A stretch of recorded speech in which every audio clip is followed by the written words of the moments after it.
Hi, good evening. My name is Jay Rothman, and I am a host of the show. If you happen to miss last week's episode, here's a short clip. Enjoy. I jumped through fire. I went to workshops. I did all feverishly trying to fix whatever was broken in me to align me with money. I can tell you, I struggled with it forever during that period, and I never had the abundance that I wished for. But when I stopped and I focused on myself and my boundaries and setting healthy boundaries with the world outside of myself, I started teaching the world how to treat me.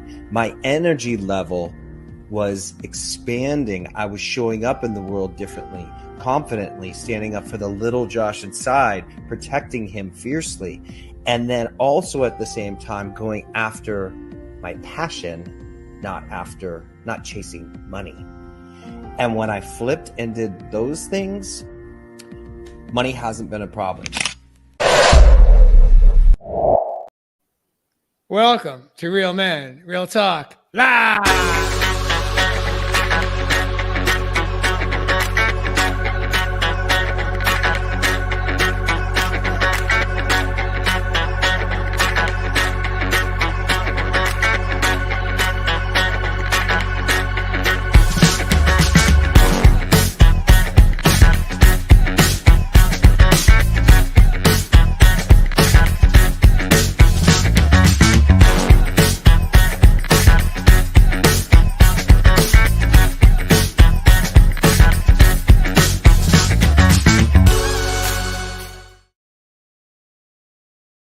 Welcome back. I'd like to take a moment here to introduce my co-host this evening. We have the man of the land from down under. He calls himself the Aboriginal. Welcome back, Evis Love.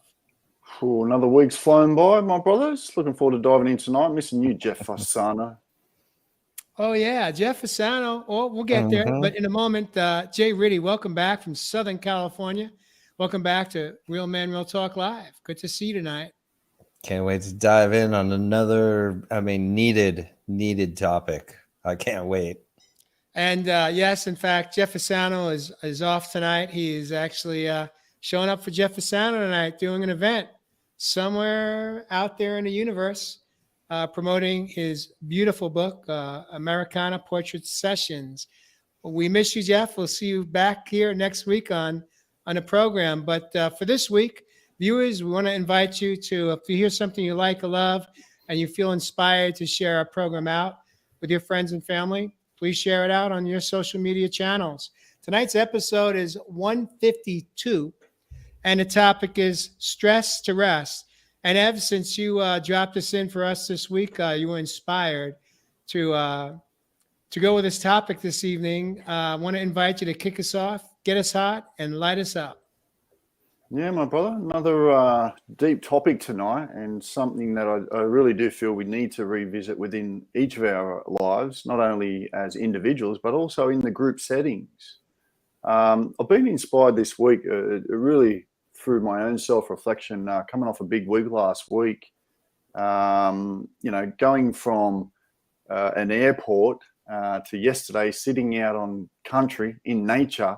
I really did see the so-called modern world and the daily stresses that each and all of us go through.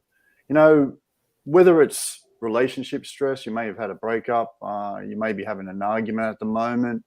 We talked about money, cost of living last week.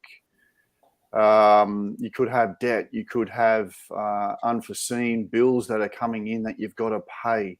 You know, whether it's health-related stresses within our lives, many people have actually started to live by the realm of stress, not even aware and pretty unconscious to, certain symptoms that may be coming up within their space. And these are really causing big problems on the planet now. And, it's leading to, massive rates of anxiety, highest depression rates upon the world. And obviously all those things wrapped around all of these cardiovascular diseases and other diseases along that line. What we've got to really understand, my brothers and sisters, is that really the body's natural response to any perceived threat or challenge within your environment is stress. Unfortunately, in the so-called modern world, we've actually taken on stress as a normal repercussion, as a normal way of being, as a normal state of being. So with these particular hormones like cortisol, adrenaline running rampant within our body, you know, they're causing people to be really irritable.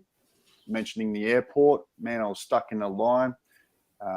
You know, people trying to push in front of other people and other people getting mood swings, you know, having emotional reactions, all the above based around this topic that we're talking tonight called stress. But for me, my brothers and sisters, when I took that comparison with me just being out in country yesterday, you know, with the clients that I had out there, and when they take off, you know, I honor and show gratitude to her. And I was just sitting in that space and I was just thinking, you know what? On the other side of all this stress is rest.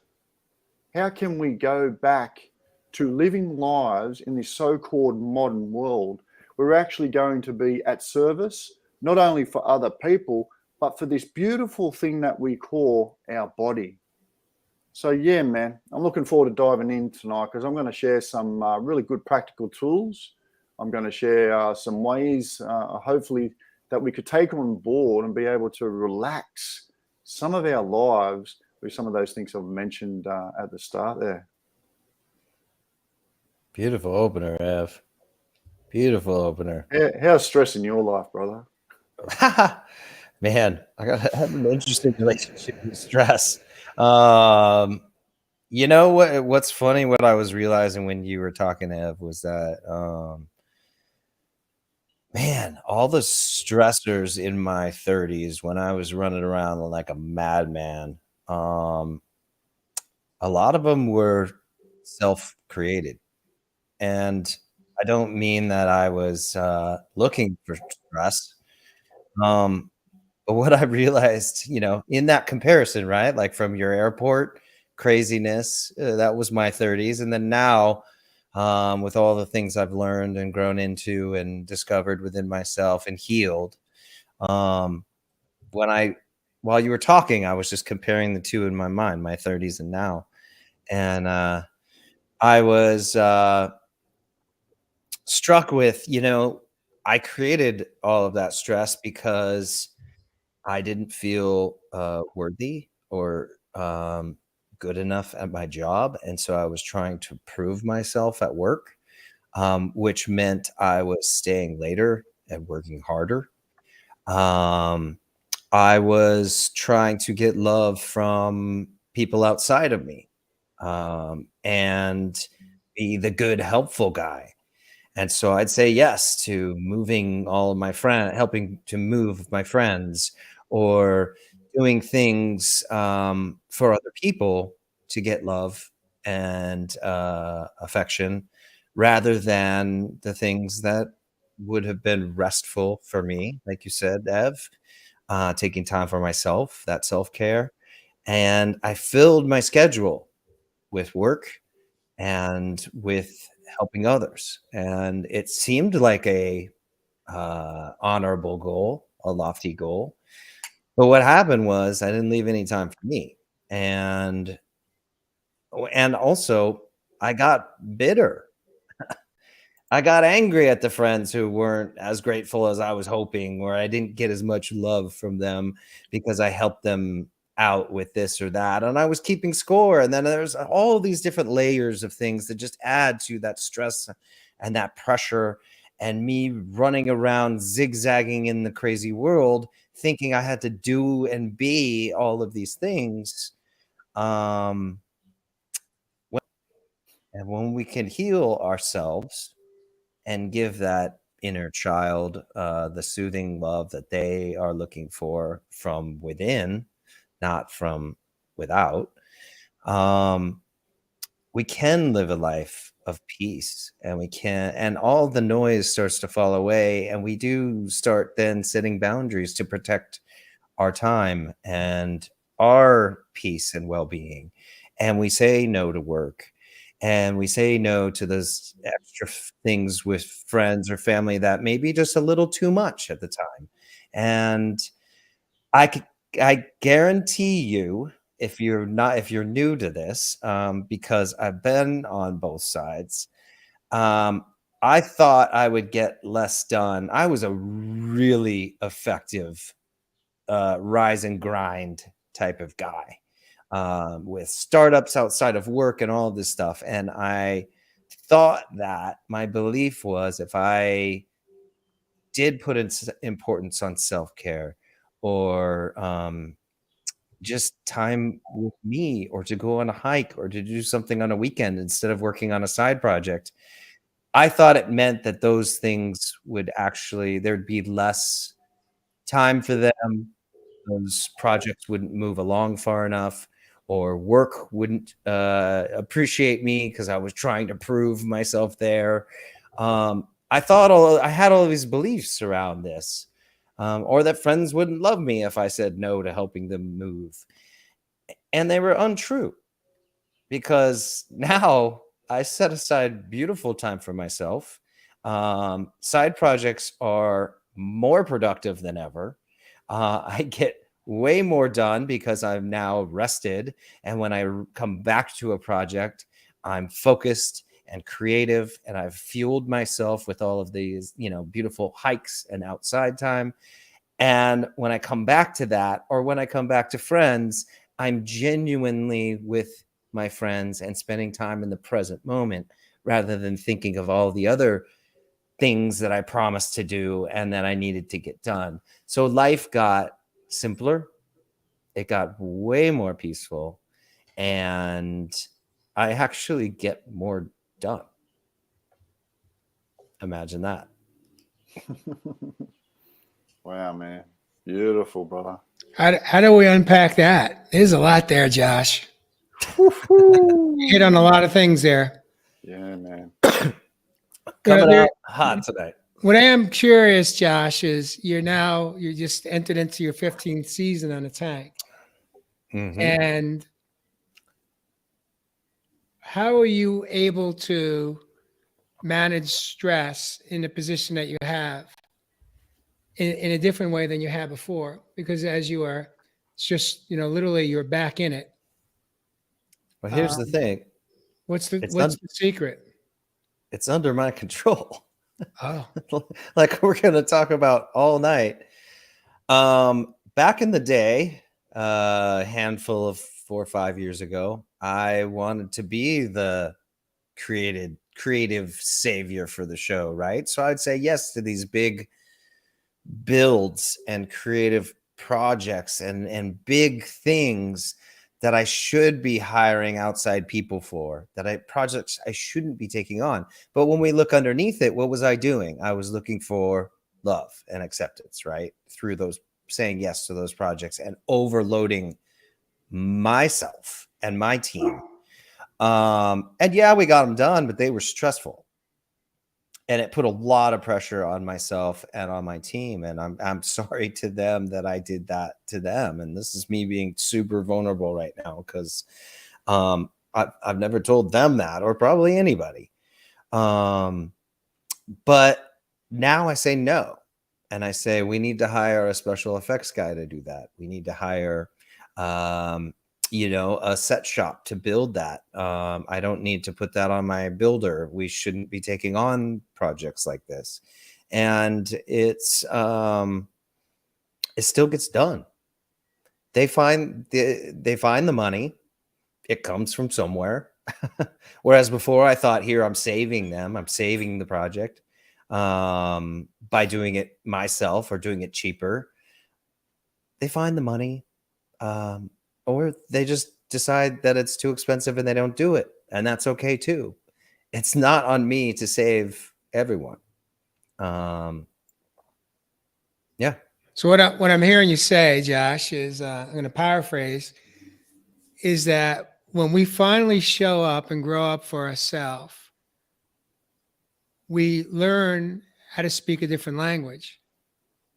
And that language is one word, 2 syllables, or 2 words, 2 syllables, or 3 words. No, thank you. And we're at peace with saying that, coming from, first and foremost, love of self, understanding that when we say no, thank you to somebody else, we're actually saying yes to ourselves. I remember one story that I'll share with you from my days in corporate America. Whew. America. When I had made it to senior leadership in a multi-million-dollar company, and one of the CEOs, a co-CEO, said to me one day, he said to me, I'm thinking that I want to buy you a pull-out sofa for your office. Hmm. And I said, why is that? And he said, because perhaps maybe there's some nights you want to sleep here. And that was kind of the look I gave him. And I wasn't awakened yet. I hadn't started on my own journey of healing, of learning how to say no, thank you. But in that moment, I looked at him and I said, Mike, are you serious? Like 12 hours, 15 hours a day isn't enough? You want me to be able to work up to 20 hours and pick up 4 hours of sleep and then stop my next day by not even going home?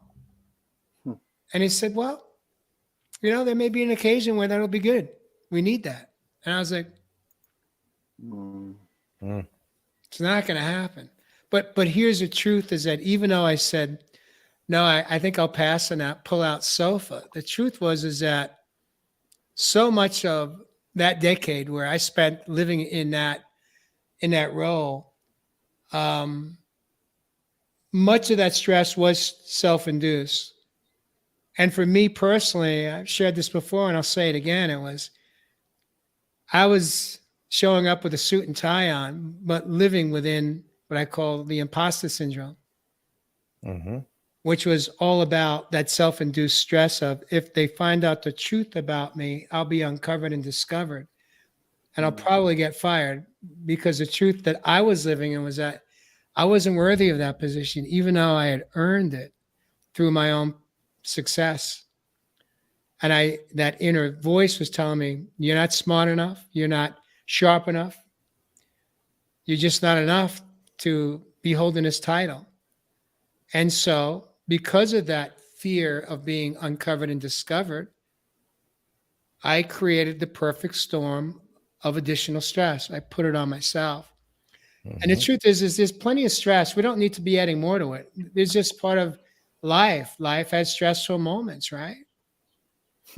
Yeah. But how do we show up differently today? How can we show up differently for our viewers listening, so that how do we identify when we're in it? Because a lot of the times we're not even consciously aware of how amped up we are. For example, this afternoon we ran and get some stuff in town. And as we were checking out, the woman who was checking us out, Mary, observed how she was showing up. And she could tell that she was so amped up. I mean, she was like amped up on steroids. She was just like, it wasn't even like she was a human being. She was just being. And Mary asked her, I don't remember exactly what she said, but something in fact like, did you just have like a large coffee or something? And she said, yeah, I did. Like, how could you tell? And her eyes were just like, but what I observed was that she was actually getting off on that. It's a badge of honor. Yeah. She put herself in a state of cortisol and adrenaline to get through her schedule today. And, in my mind, I'm thinking to myself, is that good for you? Now, in her mind, she's thinking she's taking care of herself. I did that too. I drank a lot of coffee in my role in corporate America. So how do we de-stress and still show up in life? What does that look like? The title is Stress to Rest. How many times, Josh, did you just crash? I mean, you just probably didn't even remember falling asleep. You were so tired. And a lot of the tire is not from working. It's from the stress that we put ourselves under. Completely. I feel you. And this is where, if you're trying to identify the stress within your own life, I mean, you're talking about observing someone there on the outside, Jay. This is where, the self reflection journals come into play. I mean, you've got to start really writing down the stress triggers, man. This is all an emotional game. We've got to understand these emotions that are getting triggered by certain external events, people, places, or things, which we've talked about. So when you're able to create, no difference to when I'm talking about these emotion, so-called intelligence, where you're identifying, becoming aware of these emotions within your life, then you're able to start actually regulating and managing. One of the things, quick story up there at the workshop last week, it was quite interesting because, a lot of the stuff, like I've mentioned, I do wrap around fitness, and a lot of people enjoy that side of what I do. But funnily enough, you know what was the most rewarding at the end for the takeaway that they all said? Was when I had them at rest, when I was doing my dadidi, when I was doing my meditation, and I was in the peace, and I gave them calm, I gave them quietness, something many of them had never really experienced. And in that space, when we allow the body to be at rest, the other side of that, stress that we're talking about tonight, then we can start identifying where we're holding tension. So one of the other techniques that I use, and if you're not using it out there, brothers and sisters, when you're watching this, I really do recommend it, is PMR, which is progressive muscle relaxation. And you're basically scanning your body. I always start from the ground up. And when you're in that relaxed state, you're putting your awareness and your attention, starting with your feet, going to your calves, slowly working your way up to your knees, your quads, and going up each body part. And you'd be quite surprised where you actually do hold on to a lot of this stress, these balls of energy within your body. So then we have to be more connected with our body and be aware of some of this tension. Now, a beautiful part of that technique of progressive muscle relaxation is then intentionally squeezing out all your muscles one by one. Not only are you connecting with each of those muscles, but then when you release, you become into a very, very relaxed and peace and that calm place. But if you are still holding that tension and that stress within that muscle, then now you know what you may have to do. Part of the self-care routine, you may get into some yoga. Beloved Mary does yoga. May have to do some stretching techniques, Tai Chi, Qigong, some of these other beautiful flowing and stretching based form flows that allow you to release some of this tension and stress within your body. Now, obviously, we have to also come back to the breath, which is all part of what I've just talked about, but then really managing and really assessing your current so-called work-life balance.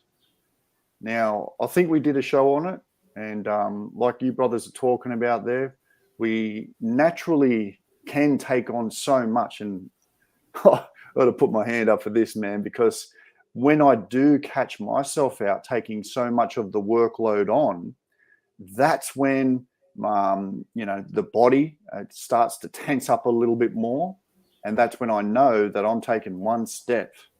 And that one step is straight out there on country in nature, because she brings you back to that peace, that calm, and that rest that I'm talking about. Boom. Mm-hmm. Boom.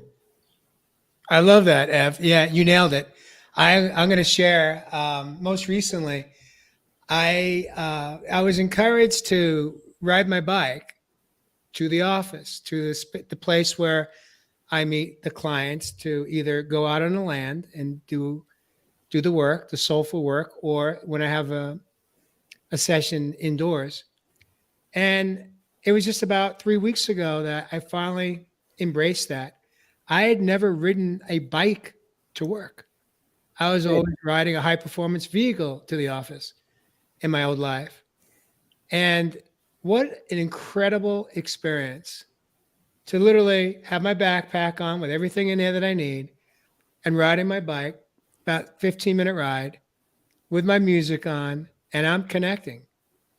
Now, in that moment, who I'm connecting with is the boy within, that little boy named JJ.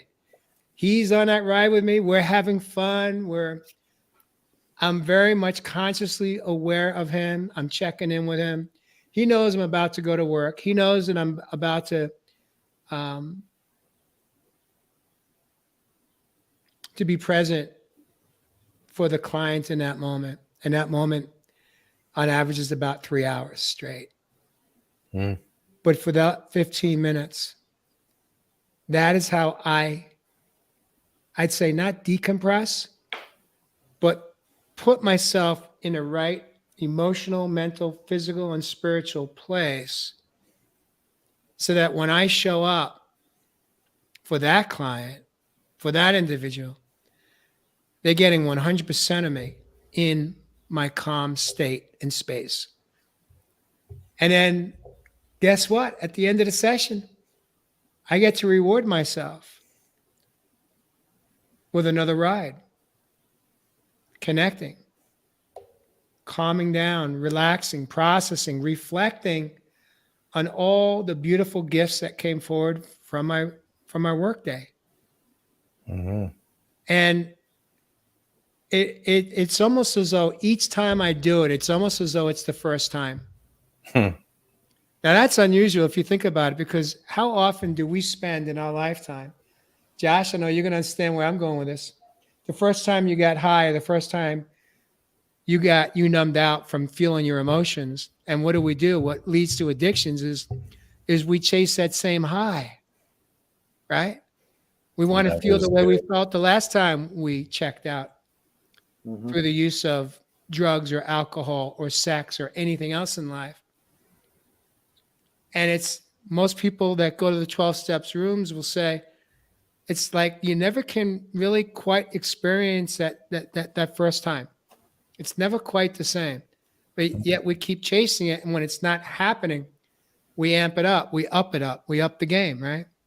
I'm here to tell you that I realize right here, right now, in this moment, every single time that I mount that bicycle and I glide and I ride off, it's like it's the first time all over again. Because in that moment, that 6-year-old, that 8-year-old, he feels so connected right here. And for me, that helps me not create the mountain of stories around how difficult it may be today. Am I going to be able to reach and connect with that client at the soul level? Are they going to hear me? Are they going to hear themselves? And instead of going into pondering or, creating a story around all the what ifs that can happen, instead, I show up open and ready for infinite possibilities because I first de-stressed myself. I didn't put myself into work mode. I put myself into play mode. Literally, as I'm pulling into the parking lot, I'm still in play. So can either one of you gentlemen resonate or identify with that? How about you, Ev? Yeah, brother. I don't know about my brother Josh, man, but that's definitely one of the easiest paths, I guess, to get back into a relaxed state, and that's to become the child again. There you go. There's no better frequency than a child in love or at play, Right. and getting back to that state as much as we can. I think it's going to make it a lot more easier for a lot of people that are in these stressful times. And on the other side, when you're in that playtime, what's the other frequency that we tend to sort of jump into? We tend to jump into laughter. So, naturally the physiology of your body, you smile and there's this light and this vibration that starts to come on a way different vibration. So I want to switch man. gears here. Thank you for sharing that, Ev. I want to ask you, gentlemen, what role can nutrition play in managing stress or not? Does it play a role? And what does that look like? What do you think? I'll let you guys take this one. No, this is the upper deck wheelhouse right here. The upper deck. Definitely not the upper deck chocolate, that's for sure. But there are some chocolates out there, I will say, that can raise particular, let's say, good feelings, neurotransmitters that allow us to focus even a little bit more. And that's probably why a lot of people, if they're up doing work late, they reach for the chocolate because they want to stay focused. They want to stay zipped on. But yeah, brother, you asked a really important question because, we've talked a little bit about food, but probably not enough. And understanding some of these foods and what sort of signals they're actually creating from the body to the mind is really important. Some of these foods we've talked about many times, they aren't even food. You're throwing in particular foods that are spiking sugars that are creating certain moods that may get you into a fight or flight mode. Just take a look at a kid next time it has sugar or it has a fizzy drink or something like that. Bang, they're all wide and they're excited, pumped up and full of energy. Probably about half an hour later, you just see them, they're just watching the TV, passed out in a coma sort of position, because these foods are playing around with your blood sugar levels. So when we can understand, what sort of certain foods are actually spiking those particular blood sugars and glucose, then we can actually start bringing it to an even kill where we realize the energy that we do need is just for specific things. I mean, everyone's going to be so different in what sort of particular foods are going to, make them tick and tock a certain way. But on the physiological level, on our biological level with the body, we have all got the same functioning organs, bones, muscles, etc. Well, I hope so. So many of these particular things within the body, these are like little inner communities. You're not just feeding yourself, my brothers and sisters, you're feeding communities within. So foods actually make you react or respond in particular ways to external circumstances or events outside of self. Being more conscious about these choices allows us to build healthier habits. And that's a real big thing that I talk about within my workshops. It's just providing this balance within our lives that we know how our body responds with particular foods that make us react or respond in a certain way. Beautiful. Beautiful. I also want to and just kind of add on to that. Part of nutrition is liquids. What are we consuming fluid-wise? So, for example, in my past, I would drink about 3 ounces of water a day. That was it. And the only reason I was drinking 3 ounces of water was to take the pharmaceuticals for anxiety, self-induced. And what I didn't know then was the truth, which is that intake of water is huge as it relates to your neurological health. If you're drinking Cokes or Diet Cokes or Pepsis or Mountain Dews all day long, that was me. I was easy, minimum, a 6-pack a day, plus the biggest coffee to start the day at 4:45 a.m., one at around 2 o'clock to get me through the hump of the afternoon, compounded with the Diet Cokes in between. I was living in a chronic state of hot mess.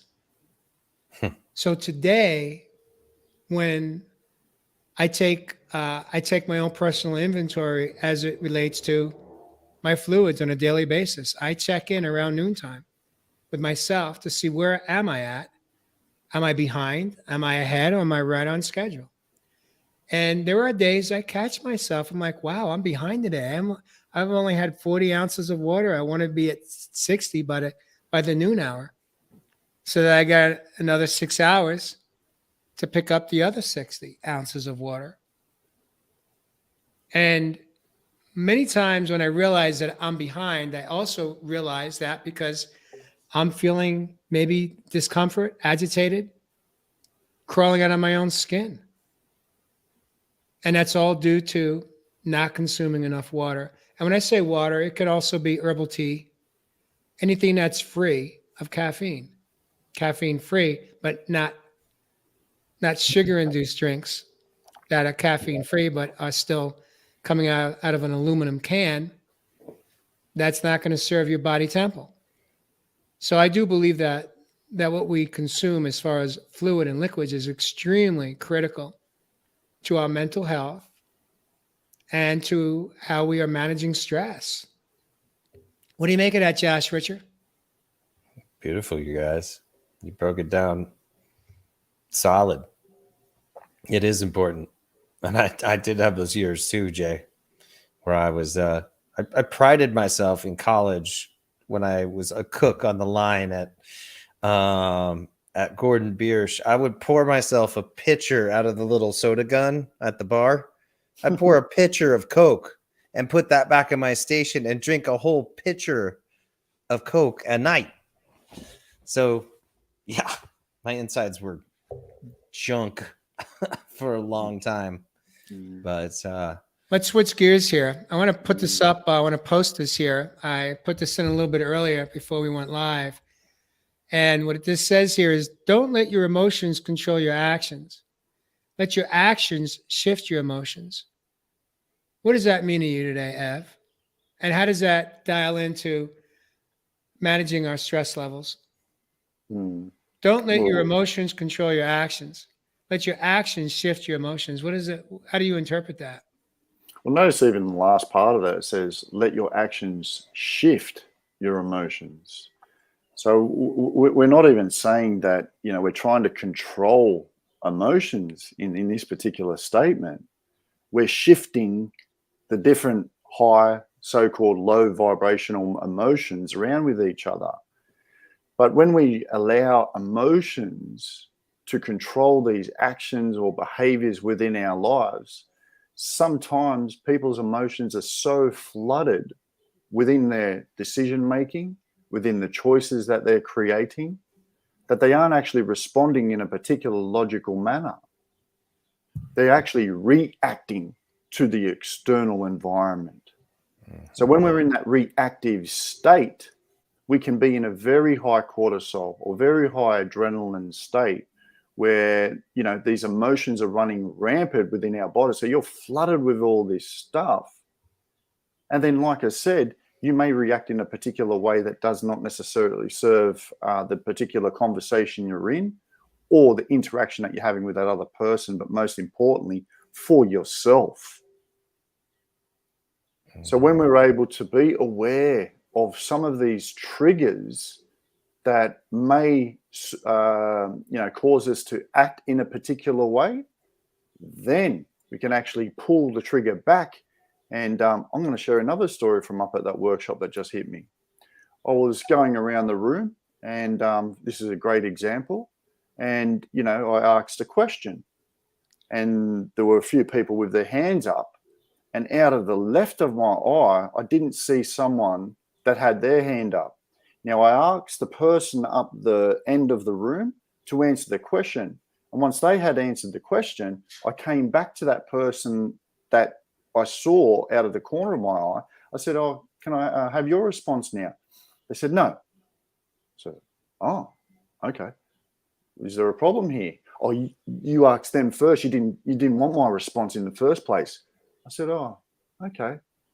How are you feeling right now? It doesn't matter. It doesn't matter. I said, do you want to share with the class anything? No, you know what? I'm just going to go outside. So, okay, no problem. So I excused that particular interaction. What did I do? I gave it space. When I gave it space, about 15, 20 minutes later, I went out to this individual. I said, can we talk about this? I said, yeah, look, I'm happy to talk about it. Bang. I said, okay, who were you in that moment? Mm. Mm-hmm. And they said, and I said, really ask yourself, who were you in that moment? And they said, look, you know, I've had other teachers and other people that have helped me on this journey, not really listened to me in the past. And they turned a side eye to me wanting to enter. I said, brother, it's okay. I can hear you now. So he reacted based on a past circumstance from an emotional reaction, as opposed to responding on a neutral level, which would have allowed the conversation for the whole room to then discuss. So that beautiful space, the breath that he had in between, and being able to actually communicate without being in that emotional reactive particular response allowed it to then start to ease off and be at rest. That's a beautiful story, Ev. Whew. Yeah, man. It's a big Yeah. week, brother. We could go real deep there right now. I mean, from my perspective, hearing that story and feeling his pain just from what you shared, at the true essence or the depth of what he was really saying was it was his wounded child within who one more time got validated that he doesn't matter. Yep. You didn't see him. And whatever age he is today chronologically, he showed up in that room as his little boy within. And when you didn't call him out, when you didn't call on him, he took it personally, as though he doesn't matter. He's not worthy. He's not enough. Those are his core wounds that he is living in based on, as you said, his past experiences. Now, I know we've kind of deviated a little bit from the topic around stress, but That was These are- I'm These are curious. stressors. I'm curious, from your perspective, Josh or you, Ev, how can an individual like that release themselves of that inner pain that they've been carrying, maybe since he's 4 or 5? Maybe he's, we could make up a story. Maybe he was the youngest in the family. Maybe he was a forgotten child. Maybe, no matter how many times he tried to get the attention, he wasn't seen or heard. And then he shows up at school, and maybe in school, he sat in the front or wherever he sat, he still didn't get picked. So his voice doesn't matter. How many of us as adults in our 40s, 50s, and 60s, 70s, and even 80s are still raising our hand to be seen and heard? And we're still holding on to our old 5-year-old story. And then we live in this cesspool of stress that we've created because we haven't healed those wounds from not being called on, or not being heard, or not being understood. I'm curious, how did it end for you and him? Was there a hug of any kind? Was there any love that you shared with him? Of course, brother. I pulled that brother in, shook his hand, and gave him a big hug. And that's when I was saying that you are no longer that person today. I said, but if you would like to work on this part of your journey with me, then we can work on it and really make this a bit of an adventure. Because the only way that we can really get into what you're asking there, brother, is that we have to get into the subconscious mind. And, he has to be in a very relaxed state so that conscious or that ego mind doesn't keep putting up this boundary and this fence from anyone coming in trying to even help him. And so I would take him now on a session and get him back into that relaxed state, particularly in that meditative state, or that the deity, which I call it.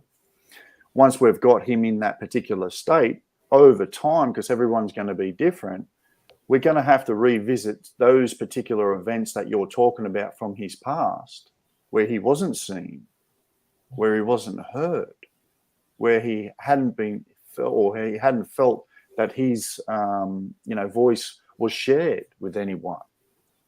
Once we're able to go back to those places, and that's where we're timeline jumping, we actually identify the emotions that are attached to the story. Once we've identified those emotions that are attached to the story, he can come out. I can bring him out of that particular meditation that time, and that's plenty for that session. We start journaling some of these particular emotions that are laying havoc within his body. Now, this is where the magic comes. Later on, like I said, everyone's going to be different. But now we have to go into visualization techniques where I go in with him and guide him in to a place that he wanted to see, where he was heard, where he did feel like his voice mattered. And then we recreate the story. Nice. Remember, it's not as if nothing happened. We've simply changed our relationship to it. I think we got ourselves a show, gentlemen.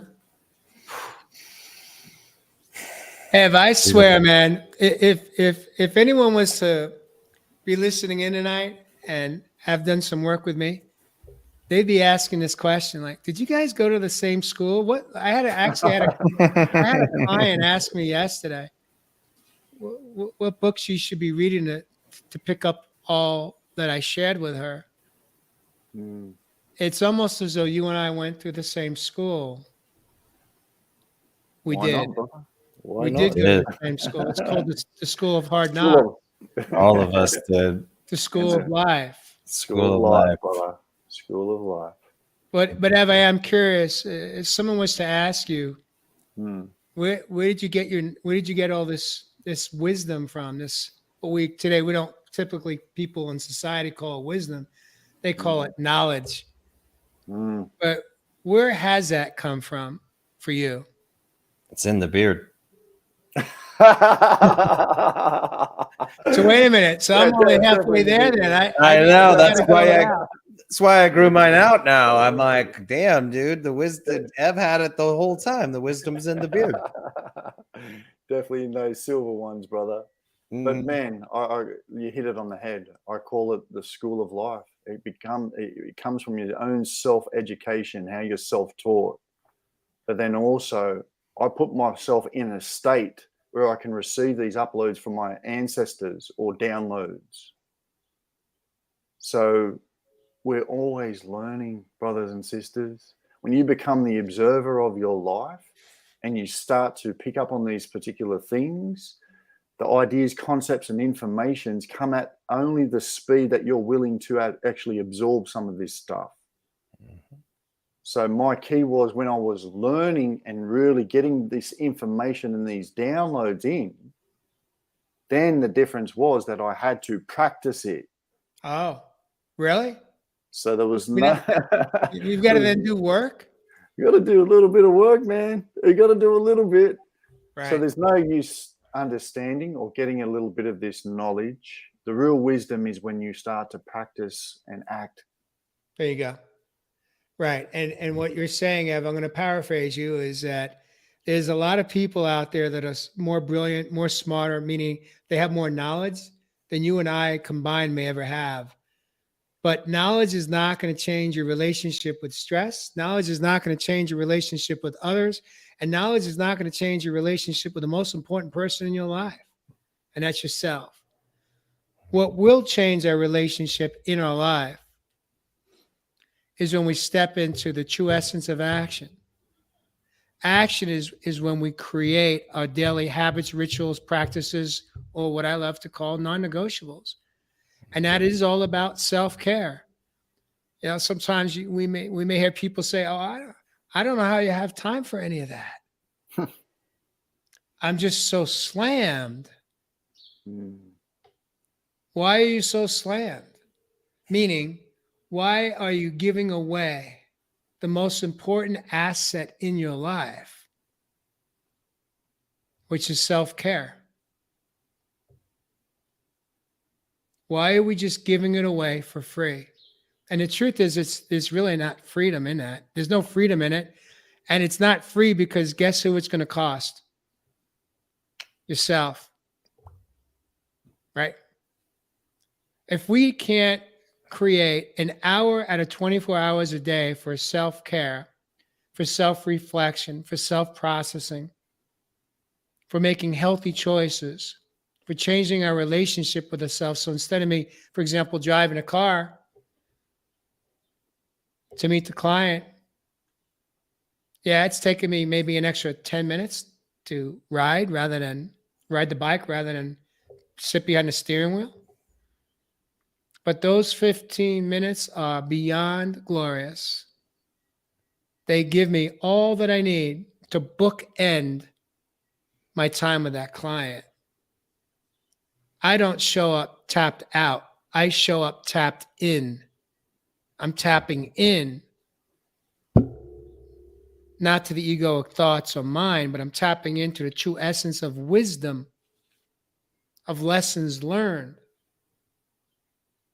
Because I first put that oxygen mask on myself. And there's nothing selfish about that. That's a gift.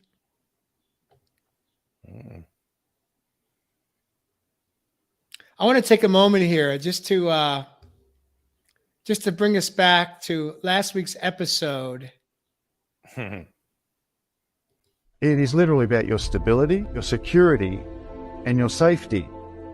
So when we can feel safe, stable, and secure within our own being, the foundation, then that allows us to rise into our creativity and be able to manifest some of these dreams, wants, goals, needs, or desires within our lives.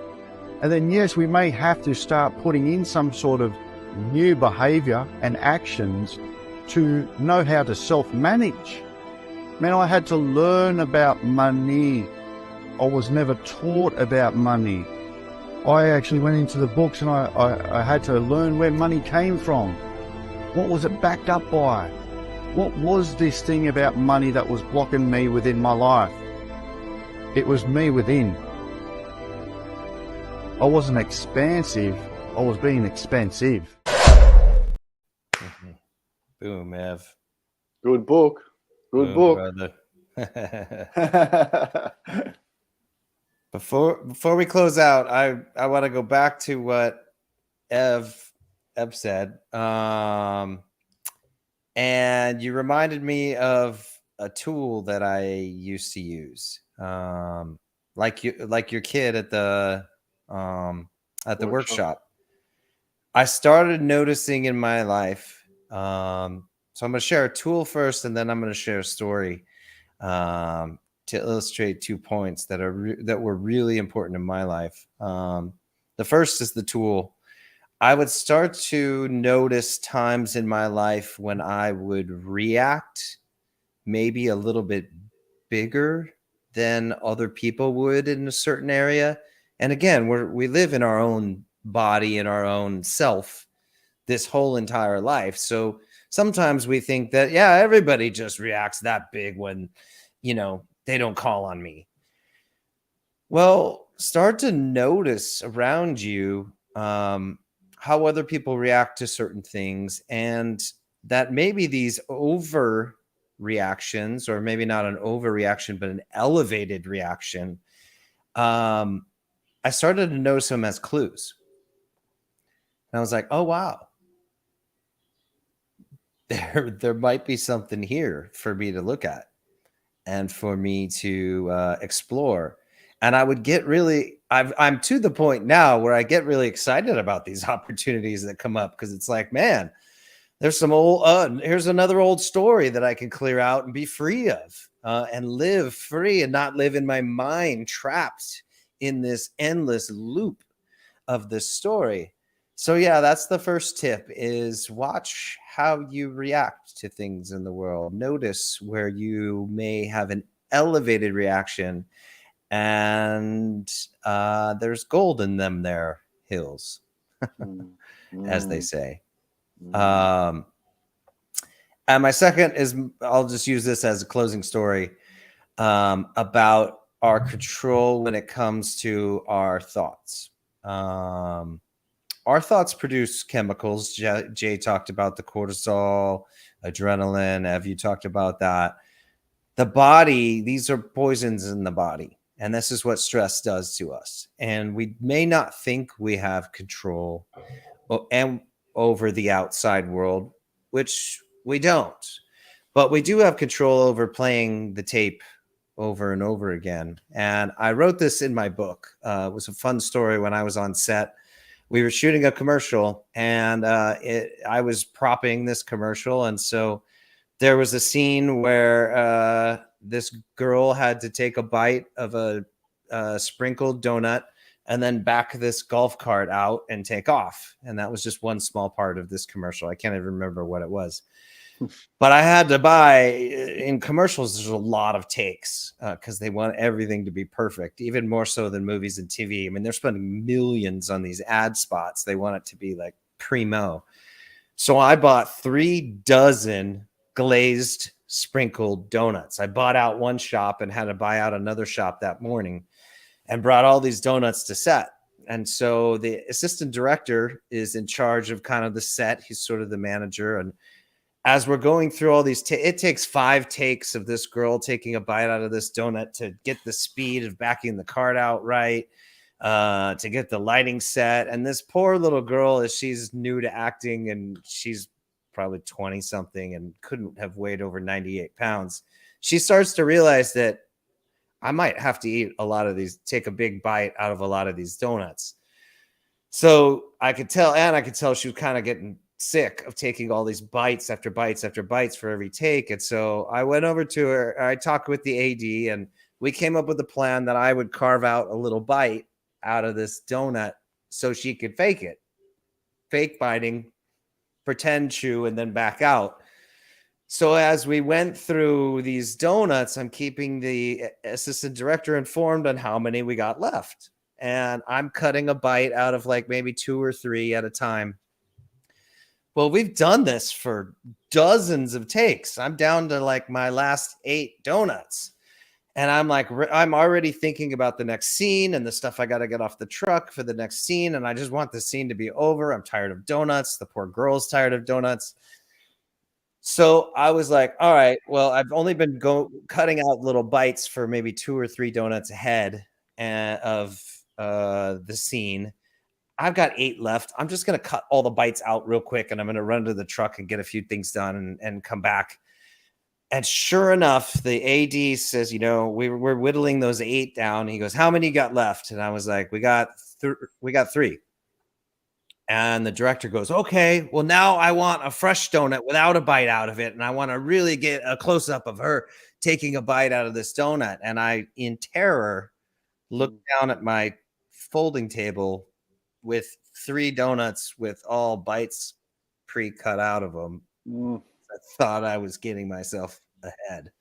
And the director, I paused for a minute. The assistant director comes over and he goes, what's going on, man? Where's the donut? And I was like, I cut out bites of all of them. And he's like, okay, you know, assistant director is a problem solver. So he's like, okay. And the director catches wind and he goes, he's this British guy. What's going on, mate? Bring the donut in. What's the problem? And I had to own up to it in front of the whole crew. I said, I cut bites out of all of them. And he's like, what? And he comes over and he gets in my face. I've never seen anybody this angry. He turns bright red as he's screaming in my face. He's like, that was the stupidest effing thing I've ever seen. Who told you to do that? Who told you? And I said, he's like, or he goes, who made that call? Who made that call? I was like, I made the call. And he's like, that was the stupidest effing call I've ever seen. He's spitting in my face. Like the whole crew has stopped. There's like a grip guy with lighting things walking back to his truck that's just like watching me the whole time. And I'm getting screamed at in front of 150 people. Now, I wasn't wrong per se. I didn't do anything wrong. But I went home the whole crew was like looking at me the rest of the day. There's the guy that got screamed at. So there was embarrassment, there was shame, there was all of these things that I had to live in for the rest of this day with all of these people that saw this this giant screaming match. And it was embarrassing. And I, finally end the day, and I'm thinking about it on the way home, and I'm thinking about it when I get home and make dinner. And I'm recalling that moment where he screamed. I've never had anybody scream at me like this. And so I'm replaying it in my mind. I mean, I'm feeling stressed right now just recalling the story. But I wake up in the morning and I remembered that again. I was dreading going to work. I had another 2 days on this commercial, and I'm like, I got to freaking deal with this director for 2 more days. I'm the on-set prop guy. Like, I can't get away from this dude. And so I'm like dreading getting in the car. The whole 45-minute ride out to work, I'm playing it over and over again. And I realized in the car, I was like, hold on. Because I was getting really worked up. And I'm like, I couldn't control that moment when it happened and when he did that. But I was like, how many times have I now in the last 12 hours after work replayed this in my mind and stressed myself out completely playing it back again? And I realized I don't have control over the moments in the world and people in the world. But what I do have 100% control over is replaying that moment again and again and again. And my mind, by playing that tape again, is releasing the same stress chemicals in my body as when this director was screaming at me. So I can't control the original event, but I sure as hell can control playing this back. And I realized that in the car on the way to work. So I took a deep breath and I tried to let it go as best I could. And when it popped up in the day, when I got to set, saw the director again, that vision of him screaming came up again. And I breathed and I said, I can't control that moment, but I can control this one. And I let it go. And I had to do that multiple times throughout the day, but I kept catching it. And I saved myself from all that stress. Mm-hmm. Now, I went home that night, and of course it popped up again, but I was doing my process on it. And I went to work the next day, and the director said, at the middle of the day, it was just him and me near my truck trailer after lunch or something. And he comes over and he goes, "Hey man, I'm really sorry. It wasn't a stupid call. I would have done the same thing. I'm sorry. We're good, mate." And I was sort of like, fuck you. but I could have, before I was a whole nother day until I got the sorry. And in fact, I wasn't even ever expecting a sorry from this guy, but I saved myself all that torture and all that stress by simply reframing my mind, pulling back up that traumatic moment in front of hundreds of people. Probably one of my more embarrassing moments in my life. And so we have a lot more control than we think. And just like your guy in the workshop too, we can identify these moments of past trauma. My story was about present trauma that I kept bringing up by recalling it. And we have these old ghosts too in these past traumas, and we can address them. I know it's uncomfortable to sit with it in the moment, but we can. And we can sit with those pains and we can say, what's here? What can I do with this? If I don't have time to work through it at the job site or wherever, I'm going to just choose to put this away for now and not let this tape play over and not have those stress chemicals coursing through my body again and again and again. So one event can become dozens or even hundreds, and all of that is under our control. Oh, thank you, Josh, for sharing that. There are a few things that I'd like to kind of bring back from what you shared. Um, one thing that stood out for me was that, yes, it was the day 3 when he came back and he pulled you to the side and he acknowledged, and in that moment, the part of you that gave him that "fu," whether you internally said It was internal, but right. One thing is that most likely that was not you at your chronological age. That was your younger self. That was his reaction. But more importantly, is that I think it's important to acknowledge that when someone, even if it is a delay on their part, the fact that he took accountability and acknowledged that how he treated you was inappropriate, to me is very important. How many people in our own lives, friends, family members, ex-spouses, current spouses, friends, employers, employees misbehave because they're in pain and they don't take accountability for their words or for their actions. And I think it's a beautiful gift when we can receive that.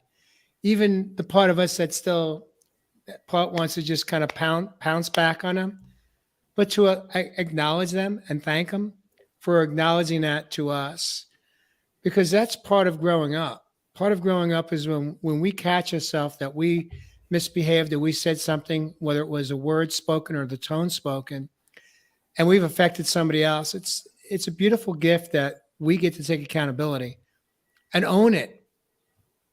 That's the first thing. The other thing I want to share with you is that what I took forward from that story you shared so beautifully is that when that individual shows up and they're enraged, they're misbehaving, they're inappropriate, our first reaction is to get triggered and get sucked into their toxic vortex. And then we get stressed out from that, right? We're done. We're gone. We've been taken hostage in that moment. But what if there's another approach to take? And that approach is, instead of allowing ourselves to be taken into their toxic energy, to catch that moment and just take a pause and look at them and see that inappropriate words or behavior and really see them not there to hurt or attack us, but see them as an individual in just pure pain, living in their own inner bondage and misery. The purpose of going in that direction is it's possible to tap into empathy for them and not take it personally. The part of us that's taking that personally is little Josh. He was mortified.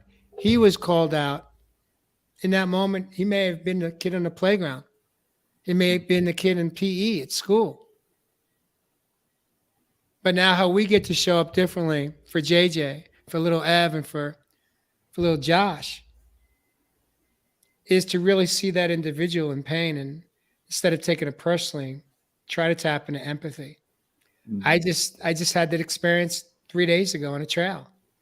It wasn't directed at me, but one of my clients that I was with, she was verbally attacked by this local. This man was in inner rage, and he just decided to just go after her. And unfortunately, she got triggered. And so there was no way that I tried to step in and try to mediate or dissolve the confrontation that unfolded, but she got taken so quickly that I couldn't make a difference. And so what did I do? I just stepped back and observed. And I let in that moment the 2 adult children fight it out. It wasn't my fight. It wasn't directed at me. But I got to actually spend some time over the next 12 hours or so really reflecting on that experience, because I know I've seen him before and I know I'll see him in the future. Now that kid within me, he wants to come back. He wants to He wants to let him know what he thinks of that jerk that showed up that day. That My New client- York in you. Right. All of it. All of the above, Josh.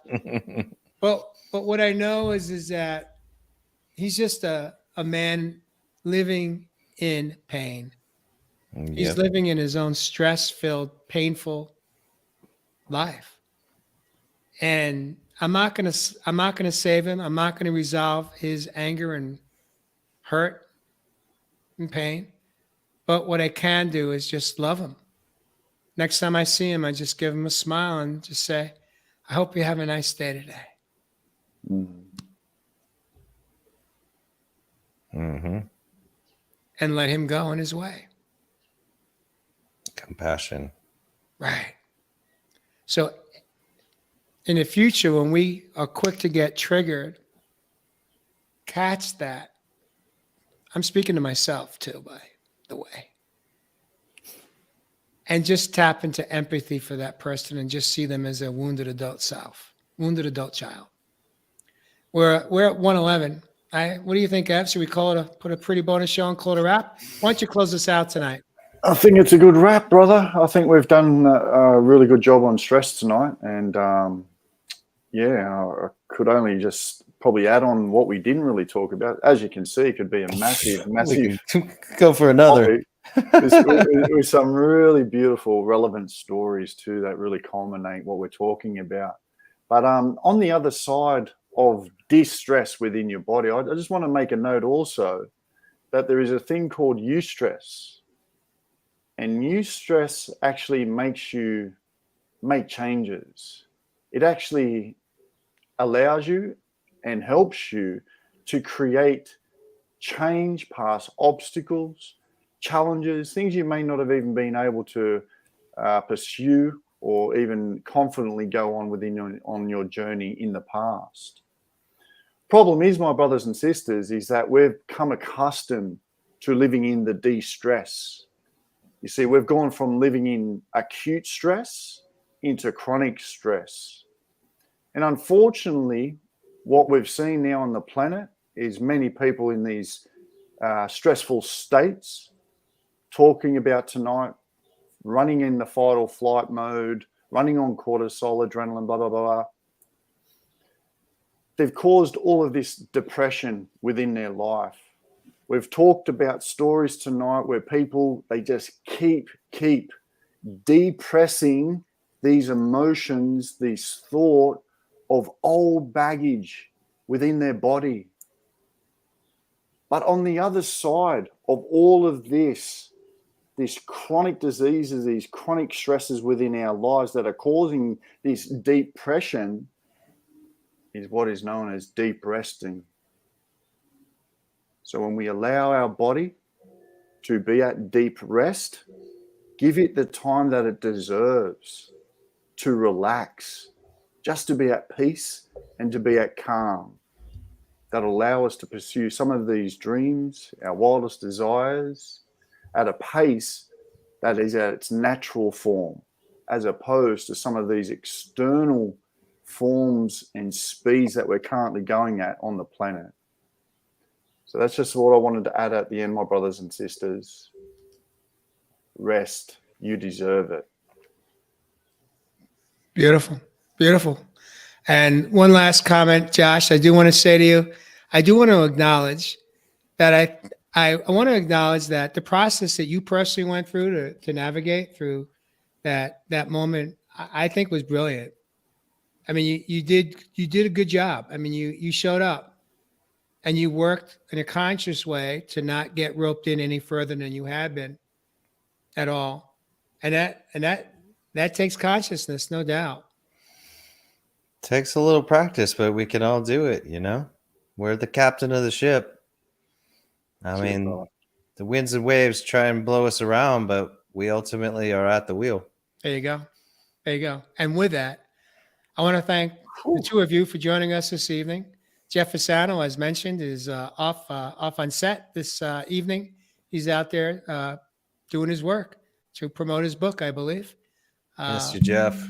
We missed you tonight, Jeff. We'll see you back next week. Viewers, thank you for joining us. Without you, we'd just be 2 or 3 men or 4 men just sitting around having a chat. But with you here, we show up each week inspired. Today was episode 152.